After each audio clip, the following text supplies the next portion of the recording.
Opa, e aí meus amigos, tudo bem com vocês? Bom, vamos lá. Uma vez eu escutei um ditado que diz: os idiotas irão dominar o mundo. Não pela competência, mas sim pela quantidade. Principalmente de algumas pessoas que só querem hype ou apenas são extremamente desonestas. Mas sabe como é que é, né? A galera que odeia os canais de opinião provavelmente seja porque tem algum podre escondido. Mas quando se trata do Luiz Guimê, ele é só um desonesto e burro mesmo. Quer saber mais? Se liga nisso aqui.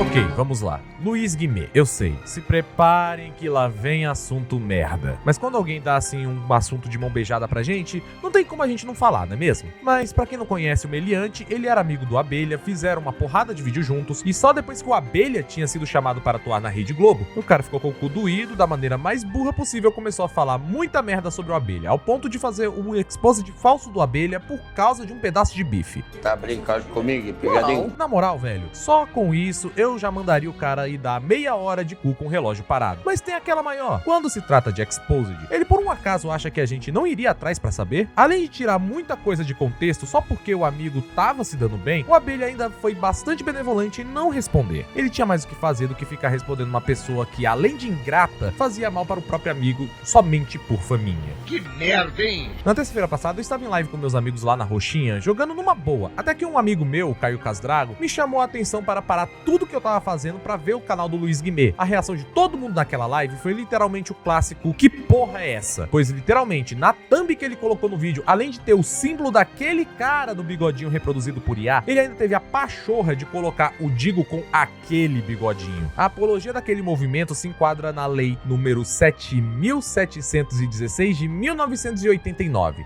o que é crime, e isso com uma pena de reclusão de 2 a 5 anos e multa. A parte mais incrível é que nos primeiros 10 segundos de vídeo, ele declara que não era direcionado a ninguém. Esse vídeo não é direcionado a ninguém. Colocando a imagem de Nicolau Maquiavel no PC dele, com as 3 bocas de fogão aparecendo no gabinete, dando até para contar os LEDs da ventoinha do PC, que por sinal eu contei.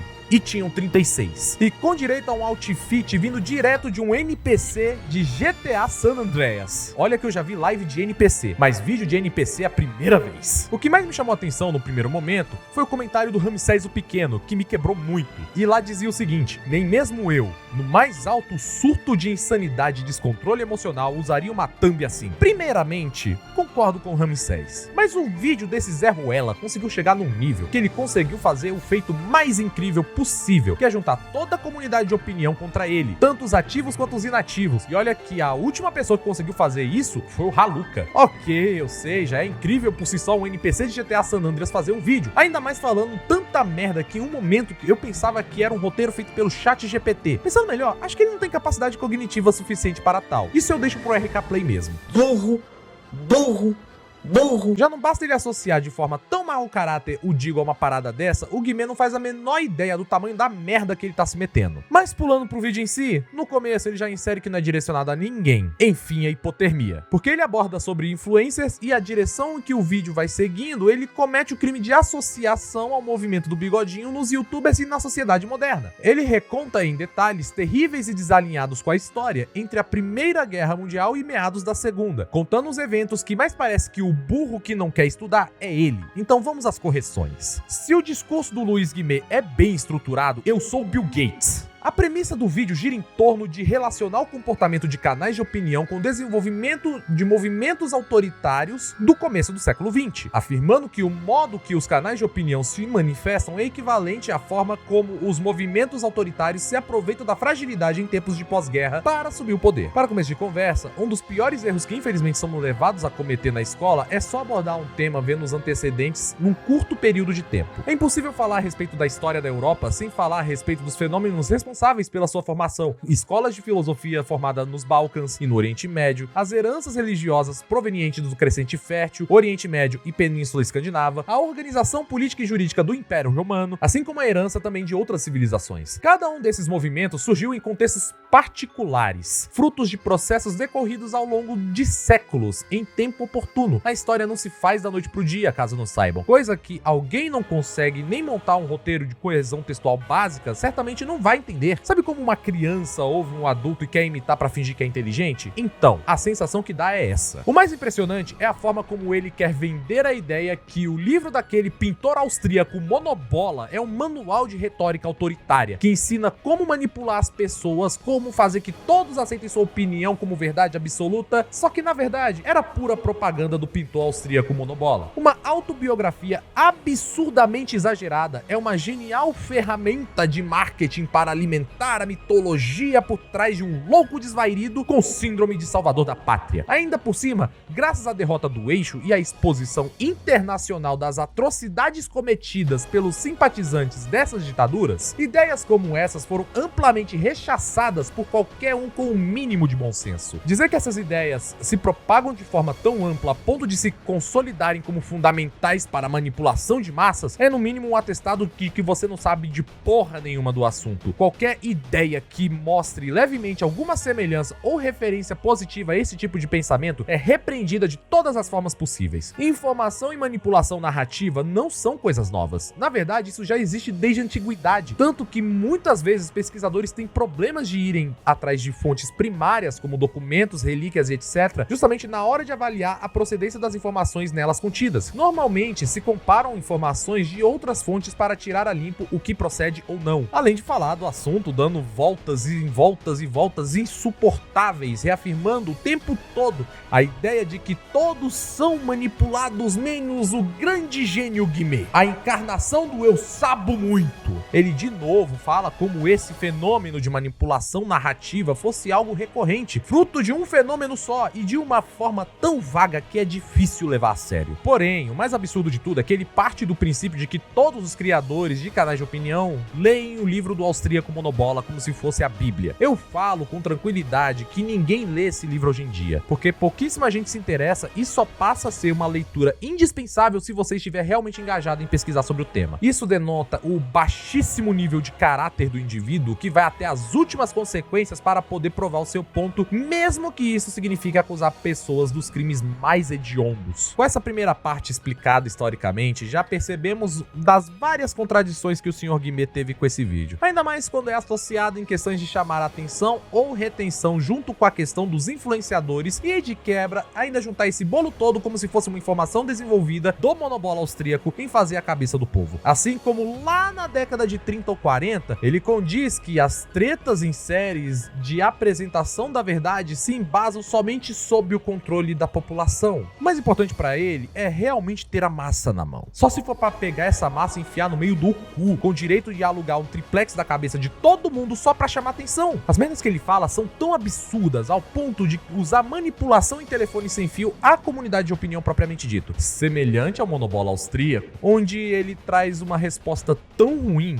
E ainda pior, ele imputa essas coisas ao ponto de colocar uma verdade do IPTK, o Instituto de Pesquisa Tirei do Cu, lá no final do vídeo dele. Mas vem cá, você acha que acabou? Achou errado, otário? Após o vídeo do Guimê, vale ressaltar que lá no seu Instagram, ele postou um story dizendo que se referia a um todo e não diretamente ao Digo. Pra quem tá falando aí, mano, que eu tô falando que o Digo é nazi, bagulho doido aí, mano, no vídeo eu nem falei do Digo, no vídeo eu não falei do nome de ninguém, mano. A thumb cumpriu com a sua função, chamou a atenção das pessoas. Mas se você for tentar ver o que eu falei no vídeo, entende? Você vai ver que não tem nada a ver com o Digo em si, e sim uma crítica ao todo. Mas vem cá, Guimê. Me explica uma coisa. Você, no seu vídeo, fala que não foi direcional da Digo, mas no seu Instagram, você fala que é para um todo. Você tá ligado que você taxou todo mundo de seguidor do Monobola austríaco? Tu conseguiu piorar e muito a situação. Isso que ainda nem falamos do segundo vídeo intitulado A Carapuça Serviu, onde ele declara que colocou o Digo com aquele bigodinho porque ele achou bonitinho. Mas eu vou ser sincero e vou falar o real motivo de por que eu coloquei ele na thumb, mano. Eu simplesmente botei ele na thumb porque eu achei ele bonitinho, mano. Achei ele bonitinho, mano. Bonitinho, mano. Falei, cara... E olha que eu nem mencionei o fato do Guimê chutar e passar a bandeira do Brasil na porra do saco, desrespeitando um símbolo nacional que, por sinal, é crime contra a pátria. Meu irmão, você tem ideia da tamanha merda que você se meteu? Sabendo que, além disso, ele repassa ainda em seu segundo vídeo, que foi postado no dia seguinte, arrematando 4 pontos. Em resumo, ele tá doido por um processo. No primeiro ponto, colocando a imagem do Digo e achando no direito de colocar essa imagem, e foi com o rabo entre as pernas que ele retirou enquanto ele via os comentários jurídicos do Digo. Em segundo ponto, ele ironiza a questão dos canais de opinião se importarem com o vídeo ao ponto de montarem pontos ruins, como se estivessem se doendo e serem chamados de mini monobolas austríacos, tentando justificar o injustificável que nem defesa dele num júri. No terceiro ponto, ele coloca que achou bonito colocar o Digo na thumb. Bonito o suficiente que ele colocou nas tags do vídeo o nome Digo e aquela ideologia com N. E ainda muda a thumb 3 vezes. A primeira delas, onde tem o Digo com o bigodinho em si. Depois ele muda para um Digo com a barba completa. E por fim, ele coloca o monobola em si, associando que queria realmente de fato colocar o Digo como o monobola. E o quarto e último ponto é que a minha mente só derreteu depois de saber que ele colocou o próprio número de telefone para as pessoas mandarem mensagens, para trocar um papo e para falar sobre processos jurídicos contra ele. A única coisa que o Guimê vai trocar vai ser de telefone, já que o telefone dele provavelmente vai de Vasco depois de tanto trava que ele vai receber. Eu realmente espero que ele não perca o próprio aparelho no processo. Mas o que foi de fuder mesmo é que depois de toda essa putaria generalizada, é que vê o real motivo dele fazer tudo isso. O arrombado em questão comete uma série de crimes e ainda taxa todo mundo como seguidor de vocês sabem quem, desrespeitando um dos símbolos nacionais, e tudo isso para um único fim: divulgar uma música. Guimê, você botou em pé de igualdade a comunidade de opinião inteira, comparando-a com um dos seres humanos mais execráveis da história. Comparou o Digo com um dos maiores criminosos, onde ainda assim, meio século depois da morte dele, nem sequer a gente cogita em falar o nome desse desgraçado depois de tanta merda ruim que ele fez pra humanidade. Pra mim, você tem que mais aí tomar no seu cu e que entupam o teu rabo de processo e que você saiba que o que você está fazendo, tudo isso para apenas divulgar uma música, você cavou a sua própria cova na internet. Já não bastou o episódio do Abelha, né, seu merda? Onde tu inventou tudo aquilo só pra tirar o cara da Globo. Agora quer fazer a mesma coisa com o Digo, que estava justamente quieto na dele, nem fazendo o vídeo ele estava, agora quer responder com ironia, pagando de louco, pedindo desculpinhas pra todo mundo com o rabo entre as pernas. Pra mim, Guimê, tu tem mais é que enfiar uma dentadura no cu e rir pro caralho.